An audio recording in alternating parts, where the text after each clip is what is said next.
தமிழ்ச்செல்வி கிட்ட அவங்க மேடம் வந்துட்டு இதுதான் இந்த சக்தியுடைய கேஸ் ஃபைலு, இதை நீ பார்த்துரு தமிழ், பார்த்துட்டு இங்கே வச்சிரு, நீ இதை பார்த்தன்னு யாருக்கோ தெரிய வேண்டாம்னு சொல்லி அதை தமிழ்ச்செல்வி கிட்ட கொடுக்க தமிழ்ச்செல்வி அதை வந்து ஃபோட்டோ எடுக்கவும் செய்கிறாங்க. தமிழ் அதை தன்னுடைய ஃபோனில் ஃபோட்டோ எடுத்துக்கிறது மட்டும் இல்லாமல் அதை எடுத்த இடத்துலையே வச்சுட்டு போகவும் செய்கிறாங்க. தமிழ்ச்செல்வி அந்த கேஸ் ஃபைலை நல்லாவே பார்க்குறாங்க. ஒவ்வொரு இடத்துலையும் ஒவ்வொரு முக்கியமான விஷயங்கள் அதில் இருக்கவும் செய்து எப்படியெல்லாம் சக்தி தாக்கப்பட்டார் அப்படின்றத பொறுத்து இங்கே ஒவ்வொரு கேஸ் பையிலையும் ஒன்று இருக்கத்தான் செய்யுது. இதெல்லாம் பார்த்துட்டு இருக்க தமிழ்ச்செல்விக்கு ஒரு விஷயம் தோணுது. வீட்டுக்கு போன தமிழ்ச்செல்வி அமைதியாகவே அந்த கேஸ் பையில படிச்சுட்டு இருக்கும்போது வசந்தியும் செல்லப்பாண்டி வராங்க. செல்லப்பாண்டி கேட்குறாங்க, என்ன தமிழ், இன்னைக்கு படிக்கிறது ரொம்ப அதிகமாக இருக்கா? காலத்துக்கு நேரத்துக்கு கொஞ்சம் சாப்பிட்டு ரெஸ்ட் எடுமா, உடம்பையும் கவனிச்சுக்கணும்ல, நிறமாசமாக இருக்குன்னு சொல்லி அவங்க அம்மா சொல்ல அதுக்கு தமிழ்ச்செல்வியும் அதை விட முக்கியமான வேலை எனக்கு ஒன்று இருக்குமா அப்படின்னு சொல்கிறாங்க. அதை விட முக்கியமான வேலைன்னா வேறு என்ன வேலைடி உனக்கு இருக்குன்னு சொல்லி கேட்க, அம்மா அதெல்லாம் நீ தெரிஞ்சுட்டு என்ன செய்ய போற, நீ பண்ணினது வரைக்கும் போதும், நீ அமைதியாகவே இரு அப்படின்னு சொல்ல, தமிழ் இந்த அப்பா உங்ககிட்ட கேட்காம அந்த வீடு வரைக்கும் போயிட்டு வந்துட்டேனே, நீ என் மேலே உனக்கு ஏதாவது கோவமாடா அப்படின்னு சொல்ல, இந்த வீட்டில் இனி யார் பேச்சையும் நான் கேட்க தயாராக இல்லை, ஏன் பேச்சை நீங்கள் கேட்காதப்போ நீங்கள் சொல்கிறத நான் எதுக்கு கேட்கணும்னு தமிழ் கோவமாக பேசிட்டு போகிறாங்க. இதெல்லாம் கேட்டுட்ருக்க எங்கள் செல்லப்பாண்டியும் தமிழ் நம்ம மேலே கோவமாக இருக்கா வசந்தின்னு சொல்ல, சரியாயிடுவாங்க விடுங்கங்க அப்படின்னு சொல்லி வசந்தி செல்லப்பாண்டிக்கு ஆறுதல் சொல்லிட்டு இருக்காங்க. அடுத்த நாள் ஸ்டேஷனுக்கு இங்கே தான் எல்லா ஆட்களையுமே பிடிச்சிட்டாங்க. அந்த எல்லா ஆட்களையுமே இங்கே ராஜாங்கத்துக்கு எதிராக தானே சாட்சியே சொல்லியிருக்காங்க. தமிழ்ச்செல்வி இந்த ஒரு எண்ணத்தில் நேராக ஸ்டேஷனுக்கு போக தமிழை பார்த்ததுமே செய்து ரொம்ப கோவப்படுறாங்க. ஏமா நீ இங்கே வந்தன்னு கருப்பு ஓடி வந்து கேட்க, ஏன் நான் வரக்கூடாதானே அப்படின்னு சொல்லிட்டு இங்கே தமிழ்ச்செல்வி சொல்ல, உடனே சேதுவும் இங்கே தமிழை பார்த்துட்டு, ஏய் நீ எதுக்குடி இங்கே வந்த, உன்னால தான் இங்கே எங்கள் அப்பா அவ்வளோ கஷ்டப்பட்டுட்டு இருக்காரு, எங்கள் அப்பா ஏற்கனவே ஹார்ட் பேஷண்ட்டு, இதில் அவருக்கு ஏதாவது ஆயிடுமோன்னு வீட்டில் இருக்க நாங்கள் ஒவ்வொரு நிமிஷமும் துடிச்சு போய் நின்றுட்டுருக்கோம், உனக்கு இதெல்லாம் பார்த்து சந்தோஷப்படுறதுக்காக வந்தியா, ஏய் இங்கே நீ ஒரு நிமிஷம் கூட நிற்கக்கூடாதுரி அப்படின்னு சொல்லி அந்த செய்தி சொல்லும்போது, அந்த வீட்டை விட்டு வெளியே போக சொல்கிறதுக்கு உரிமை இருக்குது, ஏன்னா அது உங்கள் வீடு, ஆனால் இந்த இடத்த விட்டு வெளியே போக சொல்கிறதுக்கு உங்களுக்கு என்ன ரைட்ஸ் இருக்குது, இது அரசாங்கம், இந்த அரசாங்கத்துக்கு யார் என்ன வேணாலும் எதுக்காக வேணாலும் வரலாம், அவங்கள பார்த்துட்டு உங்களுக்கு பிடிக்கலன்னா நீங்கள் ஒதுங்கி நிற்கணுமே தவிர்த்து அவங்க கிட்ட வந்து நீங்கள் வராத இருக்கக்கூடாதுன்னு சொல்கிறதுக்கான எந்த தகுதியோ எந்த உரிமையோ உங்களுக்கு கிடையாது, இந்த விஷயத்தில் நீங்கள் அமைதியாக ஒதுங்கி நின்னா உங்களுக்கு நல்லது அப்படின்னு தமிழ்ச்செல்வி இங்கே நேரடியாகவே சேதுவை பார்த்து அசிங்கப்படுத்திட்டு இங்கே நேராக அந்த ஸ்டேஷனுக்குள்ளே போக, பார்த்தீங்களா எவ்வளோ திமிரு பாத்தியா அப்படின்னு தான் அண்ணனை பார்த்து சொல்ல, டேய் விடுடா, அந்த பிள்ளை வேறு எதுக்காவது வந்திருக்கோம், நீ எதுக்கு அதெல்லாம் கண்டுக்கிறேன்னு நடேசன் சொல்ல, ஆமாம் சேது நம்ம முதல்ல ஐயாவை வெளியே கொண்டு வரதுக்கு ஏதாவது கிடைக்குதா, துப்பு கிடைக்குமான்னு நம்ம பார்க்கலாம் அப்படின்னு சொல்ல, இதுக்கு மேலே எப்படி கிடைக்கும், அங்கே எங்கள் அப்பாவை போட்டு அடித்து சித்திரவதை பண்ணி காயப்படுத்தி வச்சுருக்காங்க, இதுக்கு மேலே என் அப்பாவுக்கு எப்படி நியாயம் கிடைக்கும், வந்தவனுங்க எல்லாமே நம்ம கையில் சிக்கிறதுக்கு முன்னாடி ஸ்டேஷனில் போயிட்டு ஆஜராகிட்டாங்க, இப்போது நாம் எப்படி இந்த விஷயத்துலேருந்து வெளியே கொண்டு வர முடியும் அப்படின்னு சொல்லிட்டு இருக்கும் போதே, சரி வா உள்ளே போய் நம்ம இன்ஸ்பெக்டர் கிட்ட பேசலாம்னு சொல்ல, என்னால் அவன் முஞ்சில் முழிக்க முடியாதுன்னு சொல்கிறாங்க. இப்போ நம்ம தமிழ்ச்செல்வியை பார்த்துட்டு போகிறதுக்காகவோ பேசிட்டு போகிறதுக்காகவோ இங்கே வல்லம் செய்து அதை முதல்ல புரிஞ்சுக்கோ அப்படின்னு நடேசன் சொல்ல, சரி வா செய்துன்னு நடேசனும் கருப்பும் சேர்ந்து சேதுவோ உள்ளே கூட்டிகிட்டு போகிறாங்க. சார் நான் ஒரு முக்கியமான விஷயத்தை பற்றி பேசணும் அப்படின்னு சொல்ல, என்னம்மா என்ன விஷயம், கோர்ட்டுக்கு கிளம்ப வேண்டிய நேரம் ஆயிடுச்சு, இந்த நேரத்தில் நீ இங்கே வந்து நின்றுட்டு இருந்தா என்ன மாட்டோம் தள்ளுவா அப்படின்னு சொல்ல, இல்லை சார் நான் கொஞ்சம் பேசி ஆகணும் அப்படின்னு சொல்கிறாங்க. கம்ப்ளைண்ட் ஏதாவது கொடுக்குற மாதிரி இருந்தால் அதோ ரைட்டர் இருக்கார், அவர்கிட்ட அந்த கம்ப்ளைண்ட்டை எழுதி கொடுத்துட்டு நீ போ, நான் என்ன ஏதுன்னு வந்து பார்த்துக்கிறேன் அப்படின்னு சொல்ல, சார் நான் சொல்ல வரதை கொஞ்சம் கேளுங்க சார் அப்படின்னு சொல்ல, என்னம்மா இங்கே கோர்ட்டுக்கு டைம் ஆயிடுச்சு, நான் இவரை கோர்ட்டில் வந்துட்டு கொண்டு போய் நிறுத்தணும்னு சொல்லிட்டு இருக்கேன், நீ என்னடானா இங்கேருந்து கிளம்பலான்னு சொல்லிட்டு இருக்கேன், இங்கேருந்து கிளம்ப போறியா இல்லையாமான்னு சொல்லிட்டு அவர் திட்டிட்டு என்ன பண்ணுறாங்க, ராஜாங்கத்தை இழுத்துக்கிட்டு நேராக கோர்ட்டுக்கு கிளம்புறதுக்கு ரெடி ஆயிடுறாங்க. இதெல்லாம் பார்த்துக்கிட்டு இருக்க செய்து மனசு வெறுத்து கஷ்டத்தோட அப்பாவே பார்த்துட்டு இருக்காங்க. ஏன் செய்து இன்னைக்கு எதுவும் இல்லையா, கவலைப்படாதுன்னு சொல்ல, கோர்ட்டில் இன்னைக்கு இவரை நாங்கள் கொண்டு போயிட்டு ப்ரொடியூஸ் பண்ணி ஆகணும், அதுக்காக தான் நாங்கள் போகிறோம் அப்படின்னு சொல்லி அங்கே இருக்கிற கான்ஸ்டபிள்லேருந்து சில பேர் அங்கே ராஜாங்கத்தை கூட்டிக்கிட்டு நேராக கோர்ட்டுக்கு கிளம்பிடுறாங்க. வெளியே வந்த தமிழ் அமைதியாகவே நின்று பார்த்துக்கிட்டு இருக்கேன். வெளியே வந்த தமிழ்ச்செல்வியோ அமைதியாகவே நின்றுட்டு இருக்காங்க. என்ன பண்ணுறது ஏது பண்ணுறதுன்னு ஒன்றுமே தெரியலையே, இப்போ ஏதாவது ஒன்று நம்ம செஞ்சே ஆகணுமே அப்படின்னு தமிழ்ச்செல்வி யோசனை பண்ணிக்கிட்டு நிற்க, அங்கே வர எங்கள் செய்து தமிழ்ச்செல்வியை பார்த்து, உனக்கு இப்போ சந்தோஷமா, என் அப்பா எப்படி இருந்தவர் இப்போ எப்படி கூணி குறுகி எவ்வளோ கஷ்டத்தோடையும் வலியோடையும் எல்லாத்தையும் தாங்கிக்கிட்டு கோர்ட்டுக்கு கூட்டிகிட்டு போகிறாங்க.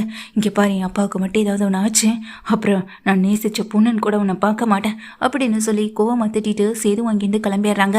கோர்ட்டுக்கு போன ராஜாங்கம் அங்கே வந்துட்டு கோர்ட்டில் நீதிபதி நீதிபதி முன்னாடி கொண்டு வந்து நிறுத்தப்படவும் செய்ய அவருக்கு அப்ரூவராக மாறின அந்த தாமஸும் வந்து நிற்கிறாங்க. இங்கே என்ன பிரச்சனைன்னு நீதிபதி கேட்டுட்டு விசாரணைக்கு வரும் பொழுது தான் இங்கே கோர்ட்டில் வந்துட்டு வக்கீல் வந்துட்டு வாதாடவும் செய்கிறாங்க. சார், திரு ராஜாங்க அவர்கள் வந்து எந்த தவறும் பண்ணலை, அதில் அவர் உறுதியாக இருக்காரு. சட்டங்களும் சாட்சிகளும் அவருக்கு எதிராக தான் இருக்குன்னு சொல்ல இங்கே இதெல்லாம் செல்லுபடி ஆகாது. ஆதாரம் இருந்தால் மட்டுமே தான் குற்றமற்றவர் அப்படின்ற ஒரு தீர்ப்பை என்னால் வழங்க முடியும் நீதிபதி தெளிவாகவே வக்கீல் கிட்ட சொல்கிறாங்க. ஆனால் தாமஸ் தரப்புலேருந்து இந்த கொலையை பண்ண சொன்னதே ராஜாங்க தான். ராஜாங்க சொல்லி தான் இதை நான் செஞ்சேன் அப்படின்ற உண்மையை இங்கே தாமஸ் போட்டு உடைக்கவும் செய்ய அந்த நேரத்தில் நீதிபதி தீர்ப்பு எழுதவும் போகிறாங்க. குறைந்தபட்ச தண்டனையாக கிட்டத்தட்ட 10 வருடங்கள் கடுங்காவல் தண்டனையும், மக்களிடையே ஜாதி பிரச்சனையை தூண்டியதற்காகவும், அது மட்டும் இல்லாமல் ஒருத்தரை கொலை பண்ணின குற்றத்துக்காகவும், இப்படி பல குற்றங்கள் செஞ்ச ராஜாங்கத்துக்கு 10 வருட கடுங்காவல் தண்டனையோட சேர்ந்து இங்கே 5 லட்சம் ரூபாய் அபராதமும் விதிக்கிறாங்க. இதெல்லாம் ராஜாங்கத்தால் ஏற்றுக்கவே முடியலை. அப்படி அவர் அந்த எழுதிட்டு சைன் பண்ண போகிற நேரத்தில் தான் நீதிபதி முன்னாடி தமிழ்ச்செல்வி ஓடி வந்து நிற்கிறாங்க. சார், ஒரு நிமிஷம் அப்படின்னு சொல்ல, என்னம்மா என்ன விஷயம்னு சொல்லி கேட்க, இந்த கொலையை என் மாமாவான ராஜாங்கம் பண்ணலைன்றதை நிரூபிக்கிறதுக்காக தான் நான் இங்கே வந்திருக்கேன்னு சொல்லிட்டு இங்கே தமிழை பார்க்கவும் செய்கிறாங்க. தமிழை பார்த்த சேதுவுக்கு கோவம் வருது. தமிழ்ச்செல்விகிட்ட எதுவாக இருந்தாலும் இங்கே வந்து பேசுமான்னு நீதிபதி சொல்ல தமிழ்ச்செல்வி நேராக மேடை ஏறி அந்த கூண்டுக்குள்ளே போய் நிற்கிறாங்க. சரி, என்னுடைய பேர் தமிழ்ச்செல்வி, ராஜாங்கத்துடைய முன்னாள் மருமகள் அப்படின்னு சொல்ல இதை கேட்டதும் நீதிபதியும், என்ன விஷயமா இங்கே இவர் எந்த கொலையும் பண்ணலைன்றதுல நிரூபிக்கிறதுக்கு உங்ககிட்ட ஏதாவது ஆதாரம் இருக்கா அப்படின்னு சொல்லி கேட்க, கண்டிப்பாக சார், என்கிட்ட ஆதாரம் இருக்கு அப்படின்னு சொல்கிறாங்க. என்ன ஆதாரம்னு எல்லாமே தகச்சு போய் நிற்க தமிழ்ச்செல்வி கோர்ட்டில் அந்த ஆதாரத்தை கொடுக்குறாங்க.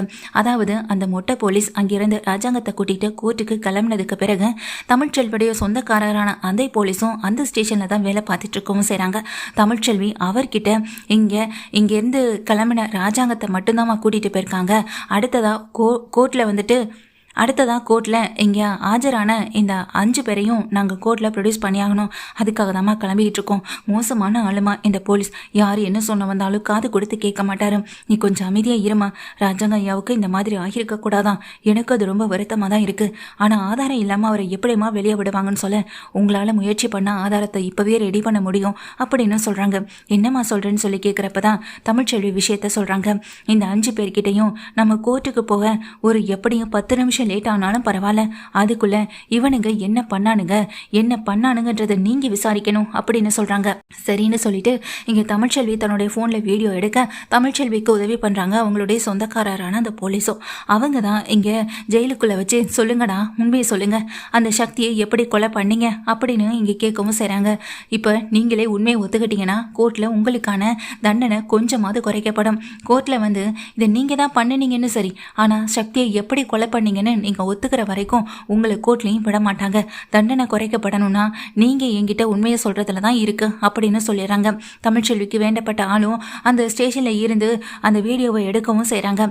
அப்போது அவர் அடித்து விசாரிக்கும் போது, சார், நாங்கள் அந்த சக்தியை வந்துட்டு நாங்கள் தான் சார் இங்கே பண்ணோம், நாங்களே சொல்கிறோம் சார், இதை கொலை பண்ணது ராஜாங்கம் தானே ஏற்கனவே சொல்லிட்டோமேன்னு சொல்ல, அந்த ராஜாங்கம் எப்படி கொலை பண்ணாரு அதை தான் கேட்டுட்ருக்கோன்னு அங்கே போலீஸும் கேட்க, சார், அந்த ராஜாங்கம் முதல்ல சக்தியை கட்டையால் தாக்குனாரு, அதுக்கப்புறம் தான் கத்தியால் குத்துனாரு அப்படின்னு சொல்கிறாங்க.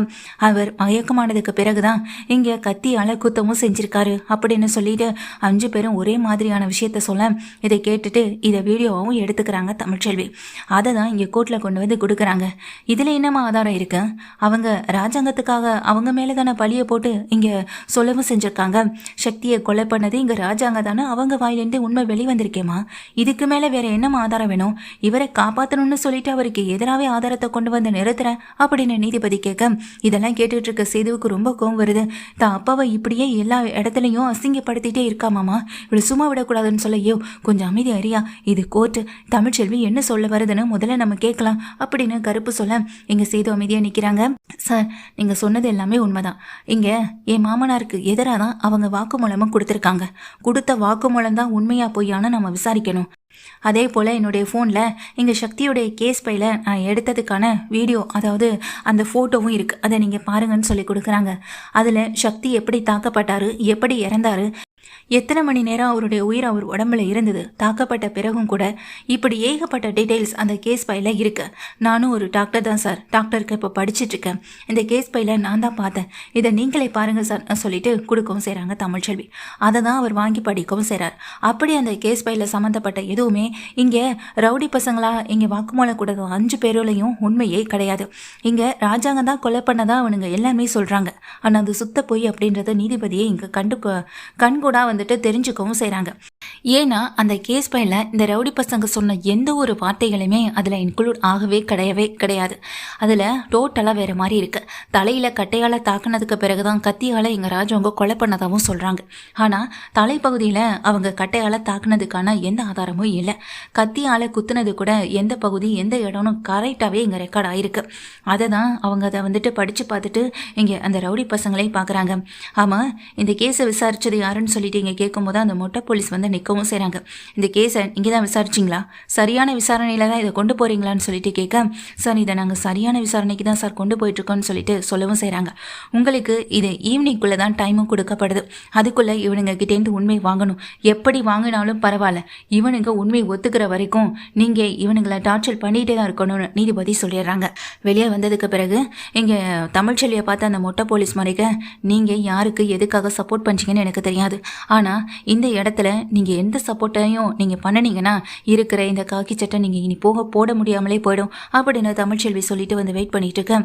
என்னையா இது, நம்மளை விட தமிழ்ச்செல்வி எல்லாமே தெரிஞ்ச இங்கே எல்லாமே அறிஞ்ச மாதிரி வந்து பேசிக்கிட்டு இருக்கேன். எனக்கும் இப்போதான் கொஞ்சம் நம்பிக்கையே வருது. நிச்சயமா நம்ம ஐயாவுக்கு எதுவும் ஆயிடாதுன்னு கருப்பு சொல்ல, ஆமாம் நானும் தமிழை தப்பாக நினச்சிட்டேன்னு நடேசனும் சொல்லிட்டு இருக்காங்க. யார் என்ன சொன்னாலும் இங்கே சேதுவுடைய மனசு மாறாமலே நின்றுட்டு இருக்கேன். கொஞ்ச நேரத்திலேயே இங்கே கோர்ட்டில் திரும்பவும் அந்த ஆட்களை ப்ரொடியூஸ் பண்ணவும் செய்கிறாங்க. அங்கே ஒரு பக்கம் நீதிமானும் தாமஸும் கதி கலங்கி போய் நிற்க, கோர்ட்டில் வந்து நிற்கிற இந்த ரவுடி பசங்க 5 பேருமே நீதிபதியை பார்த்து கையும் காலெல்லாம் அடிபட்டு ரத்தத்தோடு வந்து நிற்கிறாங்க. என்றைக்குமே நான் ஒரு தீர்ப்பை கொடுக்க மாட்டேன், ஆனால் என்றைக்குமே தப்பான ஒரு தீர்ப்பை இந்த நீதிபதியாக இருக்கிற இடத்துலேருந்து நான் செய்யக்கூடாதுன்னு நினைப்பேன். ஒரு விசாரணையை தொடங்குறதுக்கு முன்னாடி பல தடவை யோசிக்கணும். தொடங்கியதுக்கு பிறகு சரியான வழியில் தான் போகுதான்னு யோசிக்கணும். எதையுமே செய்யாத இந்த போலீஸ் மேலையும் நீங்கள் எந்த கம்ப்ளைண்ட் கொடுத்தாலும் அதை நாங்கள் அதை ஏற்றுக்க தயாராக தான் இருக்கோன்னு அங்கே நீதிபதியும் சொல்ல, எங்களுக்கு தேவை நியாயம் சார் அப்படின்னு தமிழ்ச்செல்வி சொல்கிறாங்க. சரி, இப்போ இவங்க என்ன உண்மையை ஒத்துக்கிட்டாங்கன்னு சொல்லி கேட்க, ஆல்ரெடி அந்த ரூமில் கேமராலாம் ஃபிட் பண்ணியிருப்பாங்க விசாரணை கைதிகளுக்கு. அந்த விசாரணை நடத்தப்பட்ட இடத்துலேருந்து எடுக்கப்பட்ட வீடியோவை தான் கொண்டு வந்து கொடுக்கவும் செய்கிறாங்க. அப்படி அந்த வீடியோவை நீதிபதி பார்க்குறாங்க. இது எல்லாத்தையுமே பண்ணது எங்கள் நீதிமான் சொல்லி தான். நீதிமானும் இங்கே தாமஸும் சேர்ந்து தான் இந்த கொலையை பண்ண சொன்னாங்க. மற்றபடி ராஜாங்க ஐயாவுக்கும் இதுக்கும் எந்த சம்மந்தமும் இல்லை. சக்தியை கொலை பண்ணுறதுக்கு முன்னாடியே அவர் அங்கேருந்து கிளம்பி போயிட்டாரு அப்படின்னு சொல்லி அவங்க உண்மையை ஒத்துக்கிறாங்க. அதுக்கிடையில தான் தமிழ்ச்செல்வி அவர் அங்கே வரும்பொழுது கேமரா ஆஃப் பண்ணப்பட்டதையும் அவர் அங்கேருந்து கிளம்பி போனதுக்கு பிறகு தான் அந்த கேமரா வந்துட்டு ஆன் ஆனதையுமே இங்கே காட்டவும் செஞ்சுருக்காங்க. அவர் வந்து கொஞ்ச நேரத்திலேயே இந்த கேமராலாம் ஆஃப் பண்ணியிருக்காங்க. ஸோ இந்த குறிப்பிட்ட நேரத்தில் என்ன நடந்திருக்கும், அவர் அங்கேருந்து கிளம்பி போன டைம் என்ன, இங்கே சக்தி உயிரை விட்ட டைம் என்ன, இது ஏற்கனவே வந்துட்டு இதெல்லாம் மேட்ச் பண்ணி தமிழ்ச்செல்வி சொல்லியிருப்பாங்க. அவர் அங்கேருந்து போன பிறகு தான் சக்தியும் கொலை பண்ணப்பட்டிருக்காரு. இதை நிச்சயமாக ராஜாங்கம் பண்ணலன்றதுக்கான ஒரு ஆதாரம் இதுவே போதும். அவர் இறந்ததுக்கான டைமிங்கோ அவர் இங்கேருந்து போனதுக்கான டைமிங்கோ எல்லாமே இங்கே ப்ரூஃப் ஆயிருக்கு அப்படின்னு தமிழ்ச்செல்வி சொல்ல, இப்போ அவனுங்களும் தான் வாயாலேருந்து உண்மையை ஒத்துக்கவும் செய்கிறாங்க. இதில் இப்போ ராஜாங்கம் குற்றமற்றவர் அப்படின்ற ஒரு தீர்ப்பு வரவு செய்து இதையெல்லாம் பிளான் பண்ணி பண்ணின அந்த நீதிமானுக்கும் அந்த தாமஸுக்கும் தான் இப்போ தண்டனையும் கிடைக்க செய்து. இதெல்லாம் பார்த்துட்டு இங்கே செய்து ரொம்ப சந்தோஷப்படுறாங்க. அப்பாவுக்கு எந்த தண்டனையும் கிடைக்கலன்றதை நினச்சி வெளியே வந்ததுக்கு பிறகு தமிழ்ச்செல்வி அங்கே நின்றுட்டு இருக்க சேது பக்கமும் ராஜாங்கம் பக்கமும் போகிறாங்க. எனக்கு உங்களை நிரூபித்து வெளியே கொண்டு வரணுன்ற அவசியம் இல்லை, ஆனால் கண்ணு முன்னாடி தப்பே பண்ணாத ஒருத்தர் தண்டனை அனுபவிக்கிறத பார்த்து என்னால் பொறுமையாக இருக்க முடியாது, அமைதியாக இருக்க முடியாதுன்றதுக்காக தான் நான் இவ்வளோ ரிஸ்க் எடுத்து நான் உங்களை காப்பாற்ற செஞ்சேன். மற்றபடி திரும்ப என்னை நீங்கள் அந்த வீட்டில் ஏற்றுக்கணுன்ற ஒரு நோக்கத்தோட இதை நான் செய்யவே இல்லை. இனி நீங்களே என்னை தேடி வந்து கூப்பிட்டாலும் அந்த வீட்டுக்கு நான் வரையே போகிறதில்லன்ற ஒரு முடிவை நான் எடுத்துட்டேன். இப்போ நான் நிம்மதியாக தூங்குவேன். அது மட்டும் இல்லாமல் இன்னைக்கு உங்களை நிரூபிக்கிறதுக்காக நான் வந்து நின்னேன். ஆனால் என்ன நிரூபிக்கிறதுக்கு நான் தான் போராடி ஆகணும். ஆனால் என்ன நிரூபிக்கிறதுனால என்ன ஆக போகுது, என்றைக்குமே இந்த தமிழ்ச்செல்வி உண்மையை மட்டும்தான் சொல்வான்.